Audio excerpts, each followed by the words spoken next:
রাতে ঘুমাইতে পারি না, আর বাবা শীত করে, খাইতে গেলে মানুষ মারে। দর্শক, আমার পাশে দেখতে পাচ্ছেন আসলে এই সেই আকাশ, যার ভিডিও দেখে ইতিমধ্যে লক্ষ লক্ষ জনতা কিন্তু চোখের পানি জড়িয়েছে। উনি বলছিলেন যে ওনার মা নেই, মা ট্রেনের নিচে কাটা পড়ে মারা গেছে এবং বাবা স্ট্রোক করে মারা গেছে, এবং ও ঢাকা এয়ারপোর্ট যে রেল স্টেশনে আছে ফুট ওভার ব্রিজের ওই পাশে সম্ভবত থাকে, তেমনটাই উনি বলছিলেন। আসলে ভিডিওটি ভাইরাল হওয়ার পরে ইতিমধ্যে অনেকেই ওরে নেওয়ার জন্য আগ্রহী জানাইছে।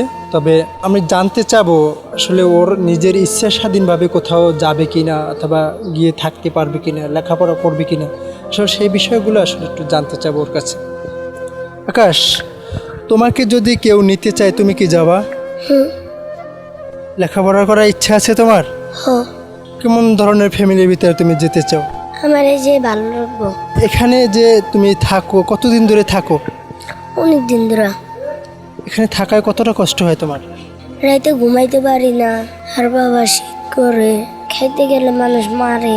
তোমাকে যদি কেউ নিয়ে একদম তার সন্তানের মতন লালন পালন করে, সেখান থেকে কি আবার পালিয়ে চলে আসবা কিনা? না। তোমার মাদ্রাসায় পড়তে পারবা? হুম। ইতিমধ্যে কিছুক্ষণ আগে একজনে ফোন দিছিল, তোমাকে মাদ্রাসায় পড়াতে চাচ্ছে, আসলে তার কাছে যাবা? হুম।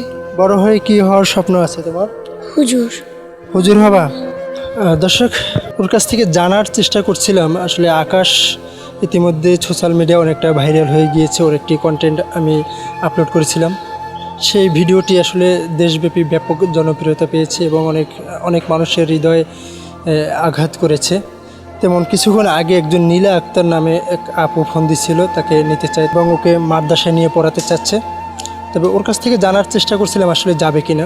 যদি ও যেতে চায় এবং কি সেও যদি নিতে ইচ্ছুক থাকে, তবে আইনের মাধ্যমে তাকে তার হাতে তুলে দেওয়া হবে, সে বিষয়টি নিশ্চিত করব ইনশাল্লাহ।